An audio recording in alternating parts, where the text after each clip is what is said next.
नमस्कार दर्शक बंधु बृहत शिव पुराण उपरे आधारित आमर स्वतंत्र कार्यक्रम ओम नमः शिवाय आउ एक नूतन अध्याय को आपण मानकु स्वागत करुछि।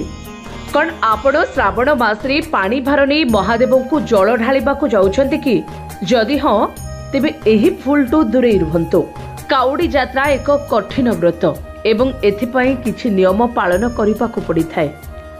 प्रथमतः पानी भार नहीं जाउथबा काउडिया माने संपूर्ण निरामिष भोजन करती। मद्यपान तमाकू एवं कौनसी प्रकार निशाद्रव्य सेवन करने संपूर्ण बारण अटे।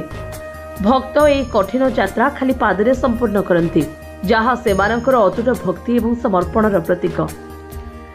काउडिया माने गेरुआ रंगर वस्त्र परिधान करती जहाँ त्याग एवं संन्यासर प्रतीक अटे। कांधरे नेइथिबा पानी भार को भूमि स्पर्श करा जाय नाही। विश्राम नेबा समय यहाकू एक स्वतंत्र स्टैंड रे रखा जाए। यात्रा समय काउडिया माने ब्रह्मचर्य पालन करती एवं शुद्धपूत भाव में रुहंती।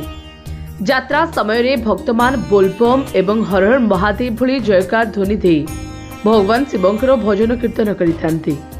एही यात्रा केवल एक धार्मिक परंपरा नुहे बरं यह भक्ति सहित सहिष्णुता एवं सामूहिकतार एक अनन्य उदाहरण। काउडिया यात्रा को अनेक पौराणिक परंपरा रही। एक पौराणिक मान्यता अनुसार सर्वप्रथमे भगवान परशुराम एक काउडिया यात्रा आरंभ करथिले।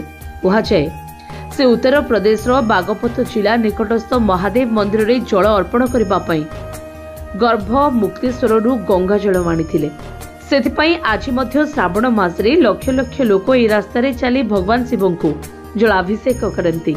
कहुए महादेव हेउचंती कोपे बर तो तपे बर।